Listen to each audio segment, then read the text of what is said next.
With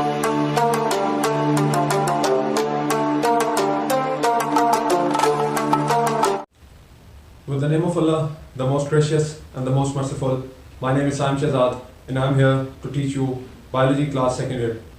Students, आज मैं बहुत important topic के साथ आपके सामने हाजिर हुआ हूँ. क्लास सेकेंड ईयर का ये टॉपिक है और एग्ज़ाम पॉइंट ऑफ व्यू से जो बोर्ड के एग्ज़ाम्स हैं और MD कैट दोनों के हवाले से बहुत इंपॉर्टेंट है. इसमें से MCQs भी बनते हैं और इसमें से लॉन्ग क्वेश्चन भी आता है. इस टॉपिक पे थोड़ा सा टेक्निकल टॉपिक है ये. इसमें थोड़ी सी चीज़ है जो आपको अगर समझ आ जाए तो ये टॉपिक आपके लिए बहुत आसान हो जाएगा हमेशा के लिए. अगर समझ ना आए तो कुछ चीज़ें हैं जो फिर स्टूडेंट्स जो हैं वो इसको जब लिखते हैं तो मिस कर बैठते हैं. इसके लिखने के दौरान जो इसमें टेक्निकल पॉइंट्स हैं आपने उनको ध्यान से पिक करना है और समझना है गौर से. उसके बाद आपने जो है वो बुक से उसकी एक दफ़ा इस टॉपिक की रीडिंग करनी है. इंशाल्लाह आपको ये बिल्कुल क्लियर हो जाएगा.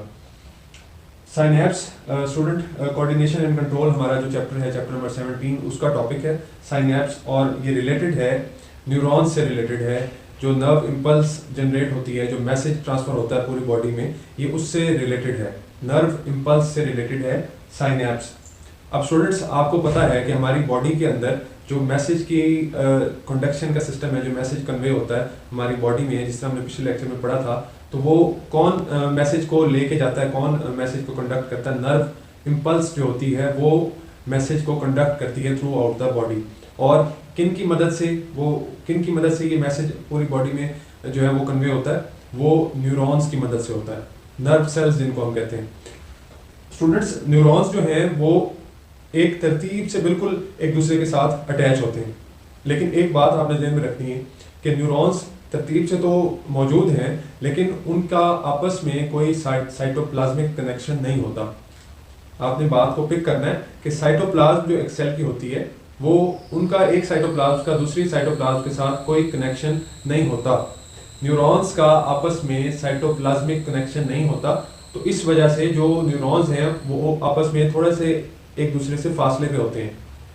वो जो उनका आपस में थोड़ा सा फासला रह जाता है न्यूरॉन्स का, क्योंकि उनका साइटोप्लाज्मिक कनेक्शन नहीं है आपस में, तो जो फासला उनके दरमियान थोड़ा सा रह जाता है, उस गैप को हम किस चीज़ का नाम देते हैं? उस गैप को हम कहते हैं साइनैप्स. आपको मेरी बात समझ आई कि जो नेटवर्क ऑफ न्यूरॉन्स है थ्रू आउट द बॉडी, वो जो न्यूरॉन्स प्रेजेंट हैं एक लाइन में प्रेजेंट हैं, उनका आपस में साइटोप्लाज्मिक कनेक्शन नहीं होता. साइटोप्लाज्म उनकी एक दूसरे के साथ कनेक्ट नहीं होती, बल्कि उनके दरमियान थोड़ा थोड़ा गैप प्रेजेंट होता है, जिस गैप को हम क्या नाम देते हैं? जिस गैप को हम साइनैप्स का नाम देते हैं. अब ये साइनैप्स जो गैप है, इसके अंदर से मैसेज को हमने कैसे कन्वे करना है, मैसेज को कैसे गुजारना है एक न्यूरॉन से दूसरे न्यूरॉन तक. इस मैसेज को गुजारने के लिए अब वो जो प्रोसीजर है उसको हमने देखना है कि कैसे मैसेज ट्रांसमिट होता है एक न्यूरॉन से दूसरे में, जबकि उनके दरमियान तो गैप मौजूद है. स्टूडेंट्स, ये जो मैंने स्ट्रक्चर ड्रॉ किया है, इसको अगर आप गौर से देखेंगे तो आपको समझ आएगी.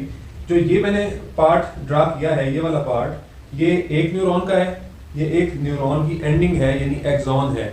एक्सॉन्स का स्ट्रक्चर है, ये एक न्यूरॉन की एंडिंग है. और ये वाला जो हिस्सा है, ये वाली जो लाइन मैंने ड्रॉ की है, ये जो लाइन है ये अगले न्यूरॉन का पार्ट है. दरमियान में जो ये वाला हिस्सा है ये वो कैविटी है, वो खला है, जिसको हम साइनैप्स का नाम देते हैं. और इस जगह को हम क्या कहते हैं? इस सारे रीजन को, इसको हम कहते हैं साइनेप्टिक क्लेफ्ट. साइनेप्टिक क्लेफ्ट इसको हम कहते हैं, जो ये वाली रीजन आप देख रहे हैं. इसी दौरान इस तस्वीर को, इस डायग्राम को समझने के साथ आप ये चीज़ एक जहन में रखें. हमें बताया गया है कि एक जो नर्व इम्पल्स होती है, जब वो एक नर्व इम्पल्स आती है, यानी एक मैसेज आता है, तो वो एकदम से वो नेक्स्ट न्यूरॉन में ट्रांसमिट नहीं होता, बल्कि 2-3 नर्व इम्पल्स जब इकट्ठी आती हैं तो फिर वो ट्रांसमिट होती हैं नेक्स्ट न्यूरॉन में.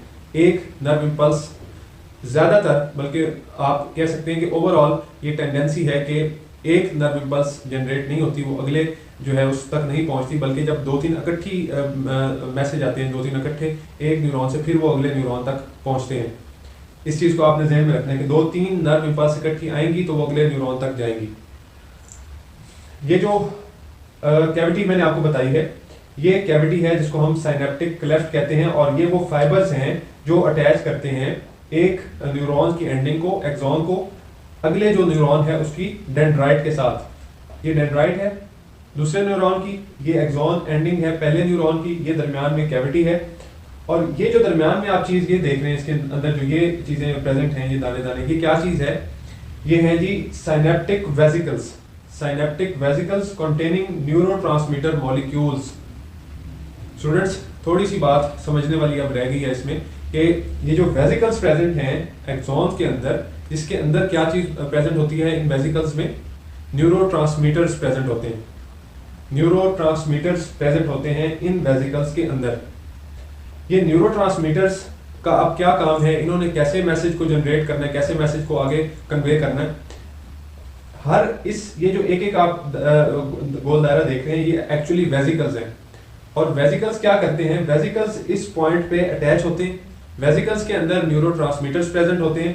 तो वेसिकल के अंदर से जब वेसिकल इस पॉइंट पे अटैच होता है तो इसमें से न्यूरोट्रांसमीटर्स रिलीज होते हैं इस डायरेक्शन में। आप समझ रहे हैं मेरी बात? इस डायरेक्शन में न्यूरोट्रांसमीटर्स रिलीज होते हैं और वो अगला जो न्यूरॉन है उसकी ये जो जगह है, जिसको हम क्या कहते हैं? Post synaptic membrane. इस पोस्ट साइनेप्टिक मेम्ब्रेन के साथ यहाँ पे अटैच होते हैं, जैसे ये आप देख रहे हैं, पोस्ट साइनेप्टिक मेम्ब्रेन के साथ अटैच होते हैं। इस तरह से यानी ये जो न्यूरोट्रांसमीटर्स हैं जो हमारा मैसेज कन्वे करते हैं, वो कहाँ से रिलीज होते हैं? इसमें से वेसिकल्स, साइनेप्टिक वेसिकल्स जब यहाँ पे अटैच होती हैं उसमें से ये रिलीज होते हैं। आपकी बुक पे ये डायग्राम बनी हुई है, इसको देख भी लिए इसी तरह। रिलीज होने के बाद पोस्ट साइनेप्टिक मेम्ब्रेन के ऊपर अटैच होते हैं। तो इस तरह से एक न्यूरॉन दूसरे न्यूरॉन के साथ अटैच होता है और जो हमारे न्यूरोट्रांसमीटर्स हैं उनके थ्रू मैसेज को जनरेट करता है। न्यूरोट्रांसमीटर्स अटैच होते हैं अगले न्यूरॉन के साथ, उसके किस पॉइंट पे? उसकी डेंड्राइट्स के साथ। और डेंड्राइट्स के ऊपर जो फर्स्ट लेयर आती है, जो पहली चीज है जिसके साथ वो अटैच होते हैं, वो क्या है? Post synaptic membrane. स्टूडेंट्स, जो न्यूरोट्रांसमीटर्स हैं वो हमारी बॉडी में जो प्रेजेंट होते हैं उनके क्या क्या नाम है ये आपने याद करने हैं। वो कौन कौन से हैं? Acetyl choline, adrenaline, norepinephrine, serotonin, dopamine. ये जो सारे हैं 1 2 3 4 5 ये हमारे पास हैं न्यूरोट्रांसमीटर्स जो प्रेजेंट होते हैं हमारे इस ओवरऑल मैसेज के कंडक्शन सिस्टम में। लेकिन इसमें जो एक एमसीक्यूज इसमें से आता है वो क्या है? एक बहुत इंपॉर्टेंट एमसीक्यूज है कि कौन सा न्यूरोट्रांसमीटर सेंट्रल नर्वस सिस्टम के साथ अटैच नहीं होता। सेंट्रल नर्वस सिस्टम के आउटसाइड वो वर्किंग अपनी परफॉर्म करता है। वो कौन सा न्यूरोट्रांसमीटर होता है? ये एक एमसीक्यूज है और उसका नाम है जी एसिटाइल कोलिन। एसिटाइल कोलिन है जो सेंट्रल नर्वस सिस्टम मींस के ब्रेन और स्पाइनल कॉर्ड के साथ उसका लिंक नहीं है, उनके अलावा वो अपनी बॉडी के अंदर वर्किंग परफॉर्म करता है in conduction of messages through out the body. उसका क्या नाम है? Acetyl choline. ये एक एमसीक्यूज है आपका इस टॉपिक में। ये था हमारा साइनेप्स का टॉपिक कि इस कैविटी को हम साइनेप्स कहते हैं जो न्यूरॉन्स के दरमियान में प्रेजेंट होती हैं। और उस कैविटी को हम क्या कहते हैं? साइनेप्टिक क्लेफ्ट कहते हैं। 2 3 या 4 जब मैसेजेस इकट्ठे आते हैं, नर्व इंपल्स आती हैं, तो वो फिर जनरेट होती हैं। एक नर्व इंपल्स जो है वो अगले उस तक डायरेक्टली नहीं जाती, अगले न्यूरॉन तक। और प्रोसीजर क्या होता है इस ये जो खला है इसके अंदर से मैसेज को गुजारने का? वेसिकल्स अटैच होते हैं और वेसिकल के अंदर से न्यूरोट्रांसमीटर्स निकलते हैं। न्यूरोट्रांसमीटर्स जो है वो अगले जो न्यूरॉन होता है उसकी किस जगह पे अटैच होते हैं? पोस्ट साइनेप्टिक मेम्ब्रेन के साथ, जो ये मैंने लाइन लगाई है इसके साथ अटैच होते हैं। इस तरह से एक्शन पोटेंशियल जनरेट होता है। यहाँ पे एक बात मैंने पहले मिस की है, वो मैंने आपको नहीं बताई। यहाँ पे जब ये अटैच होते हैं तो एक्शन पोटेंशियल जनरेट होता है जिसके थ्रू एक न्यूरॉन से नेक्स्ट न्यूरॉन में मैसेज की कंडक्शन होती है। स्टूडेंट्स, इस टॉपिक को साइनेप्स को अगर आप एक दफ़ा रीड करेंगे इंशाल्लाह आपको ये ओवरऑल हमेशा के लिए क्लियर हो जाएगा। आपके माइंड में जो है ये इंशाल्लाह आपके माइंड में बैठेगा और आपको इसकी समझ आएगी। इसको एक दफ़ा अच्छी तरह रीड करें, इंशाल्लाह आपको ये समझ आएगा और आपके लिए फ़ायदेमंद रहेगा अगले इंशाल्लाह जो आपके एग्जाम्स आ रहे हैं उनमें। स्टूडेंट्स, अगर आपको ये वीडियो इन्फॉर्मेटिव लगी हो तो चैनल को ज़रूर सब्सक्राइब कीजिएगा ताकि इंशाल्लाह आने वाली जो भी नेक्स्ट इन्फॉर्मेटिव वीडियो वो आप तक पहुँच सके। साइम शहजाद को इजाज़त दीजिए। अल्लाह हाफ़िज़।